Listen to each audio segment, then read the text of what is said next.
मंच पर विराजमान केंद्रीय मंत्री शिवराज सिंह चौहान जी, हमारे साथ टेक्नोलॉजी से जुड़े हुए राजीव रंजन सिंह जी, श्रीमान भागीरथ चौधरी जी, विभिन्न राज्यों के मुख्यमंत्री, सांसद, विधायक, अन्य महानुभाव और देश भर से जुड़े मेरे सभी किसान भाई और बहनों, आज 11 अक्टूबर का ये दिन बहुत ही ऐतिहासिक है। आज नया इतिहास रचने वाले मां भारती के दो महान रत्नों की जन्म जयंती है। भारत रत्न श्री जयप्रकाश नारायण जी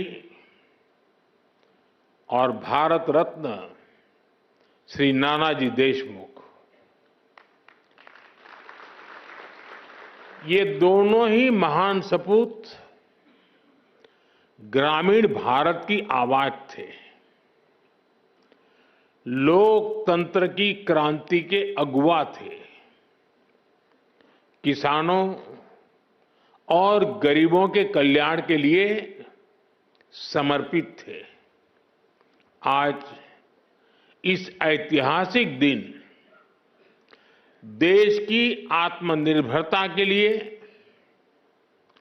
किसानों के कल्याण के लिए दो महत्वपूर्ण नई योजनाओं की शुरुआत हो रही है। पहली, प्रधानमंत्री धन धान्य कृषि योजना और दूसरी दलहन आत्मनिर्भरता मिशन। ये दो योजनाएं भारत के करोड़ों किसानों का भाग्य बदलने का काम करेगी। इन योजनाओं पर भारत सरकार करीब 35,000 करोड़ रुपए से ज्यादा खर्च करने वाली है।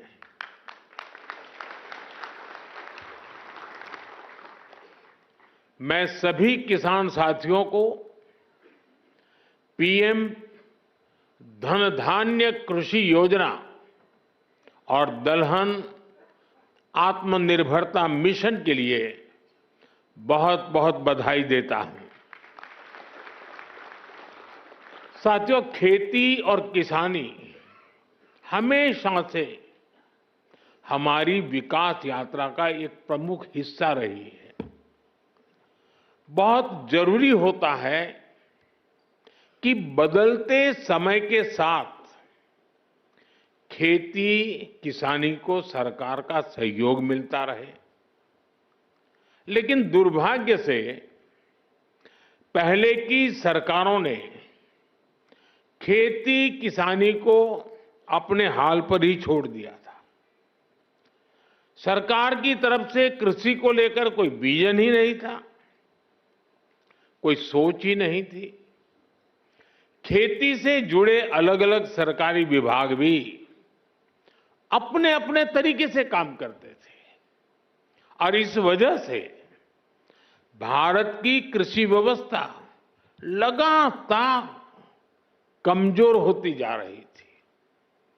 21वीं सदी के भारत को तेज विकास के लिए अपनी कृषि व्यवस्था में भी सुधार करना आवश्यक था और इसकी शुरुआत हुई 2014 के बाद से।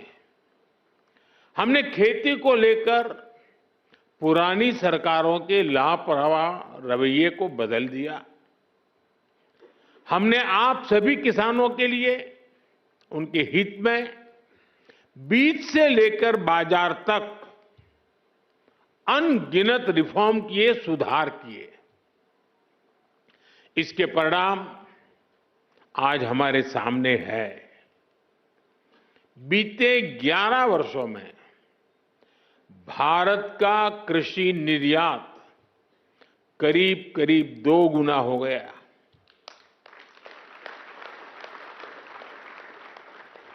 अनाज उत्पादन पहले जो होता था करीब करीब 900 लाख मैट्रिक टन और बढ़ गया।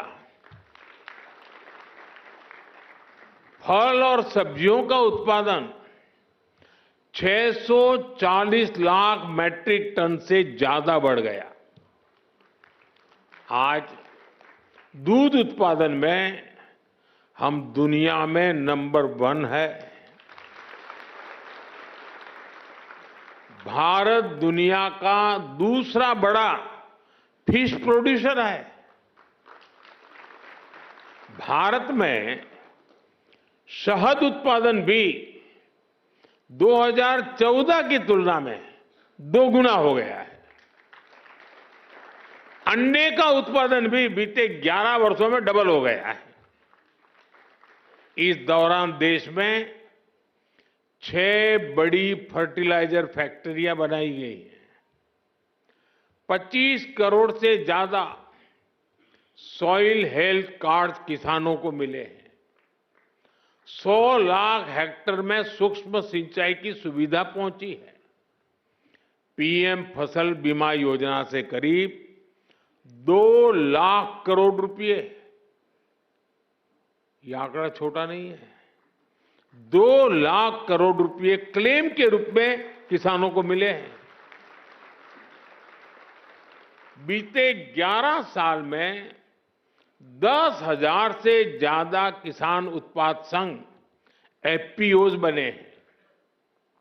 अभी मुझे आने में देरी इसलिए हुई कि मैं कई किसानों के साथ गप्पा गोष्ठी कर रहा था। अनेक किसानों से बात हुई, मछुआरों से बातचीत हुई, महिलाएं जो कृषि क्षेत्र में काम कर रही हैं उनके अनुभव सुनने का अवसर मिला मुझे। ऐसी अनेक उपलब्धियां हैं जो देश के किसान ने बीते 11 वर्षों में अनुभव की है। लेकिन साथियों, आज देश का मिजाज ऐसा बन गया है कि वो कुछ उपलब्धियों से ही संतुष्ट नहीं होता है। हमें विकसित बनता है तो फिर हर क्षेत्र में लगातार बेहतर करते ही रहना होगा, सुधार करना ही करना होगा। इसी सोच का परिणाम है पीएम धन धान्य कृषि योजना। और इस योजना की प्रेरणा बनी है आकांक्षी जिला योजना की सफलता।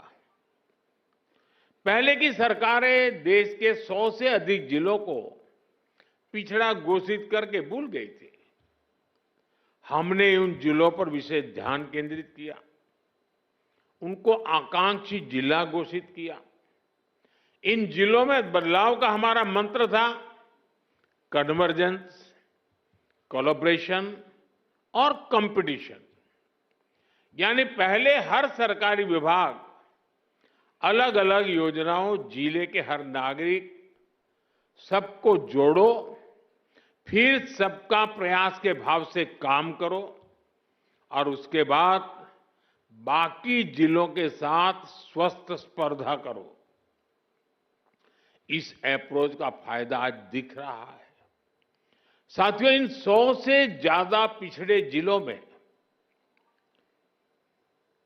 जिसे हम अब एस्पिरेशनल डिस्ट्रिक्ट कहते हैं, अब हम उसको पिछड़े जिले नहीं कहते हैं, 20% बस्तियां ऐसी थी जिन्होंने आजादी के बाद से सड़क ही नहीं देखी थी। आज आकांक्षी जिला योजना की वजह से अब ऐसी ज्यादातर बस्तियों को भी सड़कों से जोड़ा जा चुका है। उस समय जिसे पिछड़े जिले कहते थे, उनमें 17% ऐसे बच्चे थे जो टीकाकरण के दायरे से बाहर थे। आज आकांक्षी जिला योजना की वजह से ऐसे ज्यादातर बच्चों को टीकाकरण का लाभ मिल रहा है। उन पिछड़े जिलों में 15% से ज्यादा ऐसे स्कूल थे जहां बिजली ही नहीं थी। आज आकांक्षी जिला योजना की वजह से ऐसे हर स्कूल को बिजली कनेक्शन दिया जा चुका है। साथियों, जब वंचितों को वरीयता मिलती है, पिछड़ों को प्राथमिकता मिलती है, तो उसके नतीजे भी बहुत अच्छे मिलते हैं। आज आकांक्षी जिलों में माता मृत्यु दर कम हुई है, बच्चों का स्वास्थ्य सुधरा है, पढ़ाई का स्तर सुधरा है।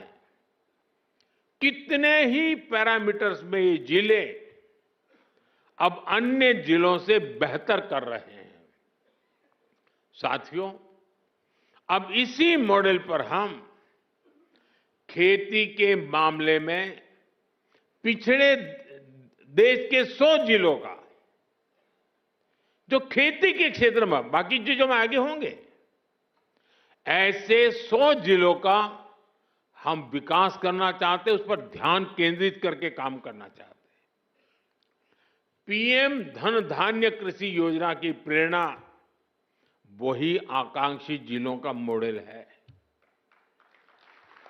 इस योजना के लिए 100 जिलों का चयन बहुत सोच समझकर किया गया है। 3 पैरामीटर्स पर इन जिलों का चुनाव किया गया है। पहला, खेत से कितनी पैदावार होती है। दूसरा, एक खेत में कितनी बार खेती होती है। और तीसरा, किसानों को लोन या निवेश की कोई सुविधा है, और है तो कितनी मात्रा में है। साथियों, हमने अक्सर 36 के आंकड़े की चर्चा सुनी है। हम बार बार कहते हैं उनके बीच तो 36 का आंकड़ा है, लेकिन हर चीज को हम चुनौती देते हैं, उसको उल्टा करते हैं। इस योजना में हम सरकार की 36 योजनाओं को एक साथ जोड़ रहे हैं।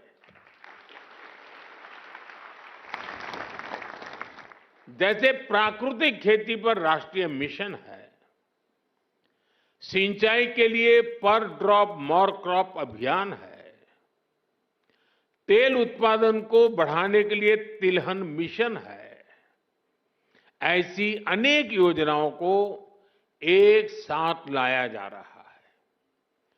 पीएम धन धान्य कृषि योजना में हमारे पशुधन पर भी विशेष फोकस किया जा रहा है। आप जानते हैं, फूट एंड माउथ डिसीज यानी खुरपका मुंहपका जैसी बीमारियों से पशुओं को बचाने के लिए 125 करोड़ से अधिक टीके मुफ्त लगाए गए हैं। इससे पशु भी स्वस्थ हुए हैं और किसानों की चिंता भी कम हुई है। पीएम धन धान्य कृषि योजना में स्थानीय स्तर पर पशुओं के स्वास्थ्य से जुड़े अभियान भी चलाए जाएंगे। साथियों, आकांक्षी जिला कार्यक्रम की तरह उसी प्रकार से पीएम धन धान्य कृषि योजना का बहुत बड़ा दायित्व किसानों के साथ ही स्थानीय सरकारी कर्मचारियों और उस जिले के डीएम या कलेक्टर पर है। पीएम धन धान्य कृषि योजना का डिजाइन ऐसा है कि हर जिले की अपनी जरूरत के हिसाब से इसकी प्लानिंग में बदलाव लाया जा सकता है। इसलिए मैं किसानों और संबंधित जिलों के मुखिया से आग्रहपूर्वक कहूंगा, अब आपको जिले के स्तर पर ऐसी कार्य योजना बनानी है जो वहां की मिट्टी और वहां की जलवायु के अनुकूल हो। वहां कौन सी फसल होगी, बीज की कौन सी वैरायटी लगेगी, कौन सी खाद कब उचित रहेगी, ये आप सबको मिलकर के एक नए तरीके से सोच समझकर निर्धार करना चाहिए और उसको लागू करना चाहिए। आपको हर क्षेत्र, हर खेत के हिसाब से प्लानिंग करनी होगी। अब जैसे कहीं पानी अधिक होता है तो वहां वैसी उपज होगी, कहीं पानी की कमी है तो वहां उस प्रकार की फसलें उगानी होगी। जहां खेती संभव नहीं, वहां पशुपालन और मत्स्य पालन को बढ़ावा देना होगा। कुछ क्षेत्रों में मधुमक्खी पालन एक बेहतर विकल्प होगा। तटीय इलाकों में सीवीड फार्मिंग एक शानदार विकल्प हो सकता है। पीएम धनधान्य कृषि योजना की सफलता लोकल लेवल पर इसके इम्प्लीमेंटेशन से ही होगी। इसलिए हमारे युवा अधिकारियों पर बहुत जिम्मेदारी होगी। उनके पास कुछ कर गुजरने का मौका है। मुझे विश्वास है कि युवा साथी किसानों के साथ मिलकर देश के 100 जिलों की खेती की तस्वीर बदल देंगे। और मैं आपको विश्वास से कहता हूं, जैसे ही उस गांव में खेती की तस्वीर बदली, उस पूरे गांव की इकोनॉमी बदल जाएगी।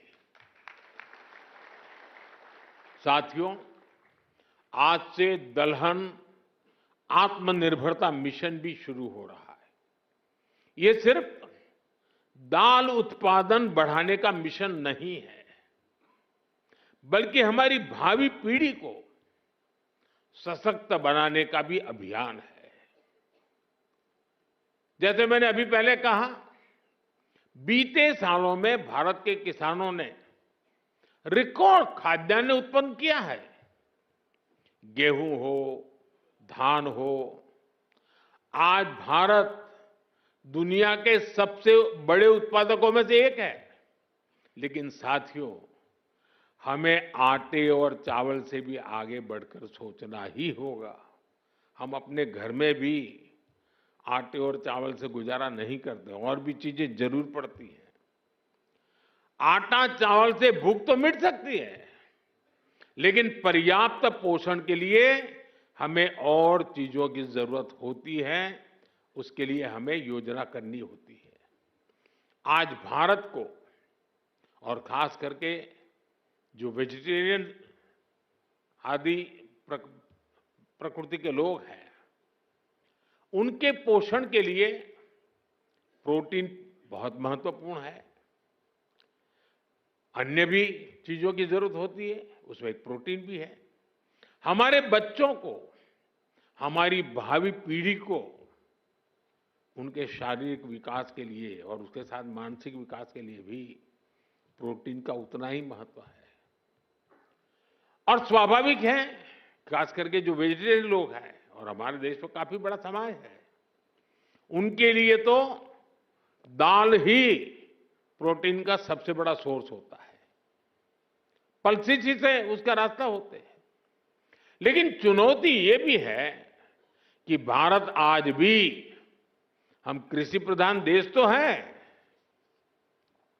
लेकिन दुर्भाग्य देखिए, भारत आज भी इस प्रकार की आवश्यकताओं के लिए अपनी जरूरतें पूरी नहीं कर पा रहा है। आज देश बड़ी मात्रा में दाल का आयात करता है, दूसरे देशों से मंगाता है, और इसलिए दलहन आत्मनिर्भरता मिशन बहुत जरूरी है। साथियों, 11,000 करोड़ रुपए से अधिक का दलहन आत्मनिर्भरता मिशन इसमें किसानों की बहुत मदद करेगा। लक्ष्य ये है कि दाल की खेती में 35 लाख हेक्टेयर की वृद्धि हमें कैसे भी करके करनी है। इस मिशन के तहत तूर, उड़द और मसूर दाल की पैदावार बढ़ाई जाएगी। दाल की खरीद की उचित व्यवस्था की जाएगी। इससे देश के करीब 2 करोड़ दाल किसानों को सीधा लाभ होगा। थोड़ी देर पहले कुछ दाल किसानों से मेरी बातचीत हुई और मैंने देखा कि वो आत्मविश्वास से भरे हुए थे। बहुत उत्साहित है और उनका स्वयं का अनुभव पूरा सफल रहा है। और उन्होंने कहा कि कई किसान अब देखने के लिए आते हैं कि भाई इतना बड़ा कैसे कर लिया। देश को दलहन में आत्मनिर्भर बनाने के लिए मैंने उनको बहुत ही मजबूती के साथ, विश्वास के साथ बातें करते हुए देखा। साथियों, मैंने लाल किले से विकसित भारत के 4 मजबूत स्तंभों की चर्चा की है। इन 4 स्तंभों में आप मेरे सभी किसान साथी, हमारे सबसे अन्नदाता हमारे एक मजबूत स्तंभ है। बीते 11 वर्षों से सरकार का निरंतर प्रयास रहा है कि किसान सशक्त हो, खेती पर ज्यादा निवेश हो। हमारी ये प्राथमिकता खेती के बजट में भी दिखती है। बीते 11 वर्षों में खेती का बजट करीब 6 गुना बढ़ गया है। इस बढ़े हुए बजट का सबसे अधिक फायदा हमारे छोटे किसानों को हुआ है। मैं आपको एक उदाहरण देता हूं। आपको पता है कि भारत अपने किसानों को खाद पर सब्सिडी देता है। कांग्रेस सरकार ने अपने 10 साल में खाद पर 5 लाख करोड़ रुपए की सब्सिडी दी थी। मेरे आने से पहले 10 साल में 5 लाख करोड़। हमारी सरकार ने, भाजपा एनडीए की सरकार ने पिछले 10 साल में खाद में जो सब्सिडी है वो 13 लाख करोड़ रुपए से ज्यादा दी है। साथियों, कांग्रेस सरकार एक साल में खेती पर जितना खर्च करती थी, एक साल में खेती पर जो खर्च होता था, उतना तो बीजेपी एनडीए की सरकार एक बार में पीएम किसान सम्मान निधि के रूप में किसानों के बैंक खाते में जमा कर देते हैं। अब तक 3,75,000 करोड़ रुपए सीधे पीएम किसान सम्मान निधि के आपके बैंक खातों में भेजे जा चुके हैं। साथियों, किसानों की आय बढ़ाने के लिए हमारी सरकार पारंपरिक खेती से भी आगे विकल्प उन्हें दे रही है। इसलिए पशुपालन, मछली पालन, मधुमक्खी पालन भी, उनके पर भी अतिरिक्त आय के लिए बल दिया जा रहा है। इससे छोटे किसानों को, भूमिहीन परिवारों को भी ताकत मिलती है और इसका फायदा देश के किसान उठा रहे हैं। अब जैसे शहद उत्पादन का सेक्टर है, 11 वर्ष पहले जितना शहद भारत में पैदा होता था, आज उसका करीब करीब 2 गुना शहद उत्पादन भारत में होता है। 6-7 साल पहले करीब 450 करोड़ रुपए शहद हम एक्सपोर्ट करते थे, 450 करोड़ रुपए का। लेकिन पिछले साल 1500 करोड़ रुपए से अधिक का शहद विदेशों को निर्यात हुआ है। ये 3 गुना अधिक पैसा हमारे किसानों को ही तो मिला है। साथियों, गांव की समृद्धि और खेती को आधुनिक बनाने में आज हमारी बहनों की भागीदारी निरंतर बढ़ रही है। अभी एक देवी जी से मेरी बात हो रही थी, वो राजस्थान से थी। वो अपना स्वयं सहायता समूह से जुड़ी। वो मुझे कह रही है कि आज उनके मेंबर 90,000 है, 90,000। कितना बड़ा काम किया होगा। एक डॉक्टर बहन मिली, स्वयं पढ़ी लिखी डॉक्टर है, लेकिन अब पशुपालन में उसमें लग गई है। देखिए, खेत में फसल का काम हो या फिर पशुपालन, आज गांव की बेटियों के लिए अवसर ही अवसर है। देश भर में 3 करोड़ लखपति दीदियां बनाने का जो अभियान है, उससे खेती को बहुत मदद मिल रही है। आज गांवों में नमो ड्रोन दीदियां खाद और कीटनाशक छिड़काव के आधुनिक तरीकों का नेतृत्व कर रही है। इससे नमो ड्रोन दीदियों को हजारों करोड़ रुपए की कमाई हो रही है। इसी तरह खेती की लागत कम करने में भी बहनों की भूमिका बढ़ रही है। किसान प्राकृतिक खेती से जुड़े, इसके लिए देश में 17,000 से अधिक ऐसे क्लस्टर बनाए गए हैं जो जरूरी मदद देते हैं। करीब 70,000 कृषि सखियां प्राकृतिक खेती को लेकर जरूरी मार्गदर्शन किसानों को देने के लिए तैयार है। साथियों, हमारा प्रयास हर किसान, हर पशुपालक का खर्च कम करना और लाभ ज्यादा देने का है। अभी जो जीएसटी में नया सुधार हुआ है, अभी शिवराज जी बड़े उत्साह से उसकी बात कर रहे थे, इसका भी बहुत अधिक फायदा गांवों के लोगों को, किसानों, पशुपालकों को हुआ है। अभी जो बाजार में से खबरें आ रही हैं वो बताती हैं कि त्योहारों के इस सीजन में किसान बड़ी संख्या में ट्रैक्टर खरीद रहे हैं, क्योंकि ट्रैक्टर और भी सस्ते हुए हैं। जब देश में कांग्रेस सरकार थी तो किसान को हर चीज महंगी पड़ती थी। अब ट्रैक्टर ही देखिए, एक ट्रैक्टर पर कांग्रेस की सरकार 70,000 रुपये का टैक्स लेती थी। वहीं जीएसटी में नए सुधार के बाद वही ट्रैक्टर में सीधे करीब 40,000 रुपये सस्ता हो गया है। साथियों, किसानों के उपयोग की बाकी मशीनों पर भी जीएसटी बहुत कम किया गया है। जैसे धान रोपने की मशीन है, उस पर 15,000 रुपये की बचत होगी। इसी तरह पावर टिलर पर 10,000 रुपये की बचत पक्की हो गई है। थ्रेशर पर भी आपको 25,000 रुपये तक की बचत होगी। टपक सिंचाई, फव्वारा सिंचाई से जुड़े उपकरण हो, कटाई मशीन हो, सभी पर जीएसटी में भारी कमी की गई है। साथियों, प्राकृतिक खेती को बल देने वाली जो खाद है, कीटनाशक है, वो भी जीएसटी कम होने से सस्ते हो गए हैं। कुल मिलाकर देखें तो गांव के एक परिवार को डबल बचत हुई है। एक तो रोजमर्रा का सामान सस्ता हुआ है और ऊपर से खेती के उपकरण भी अब कम दाम में मिल रहे हैं।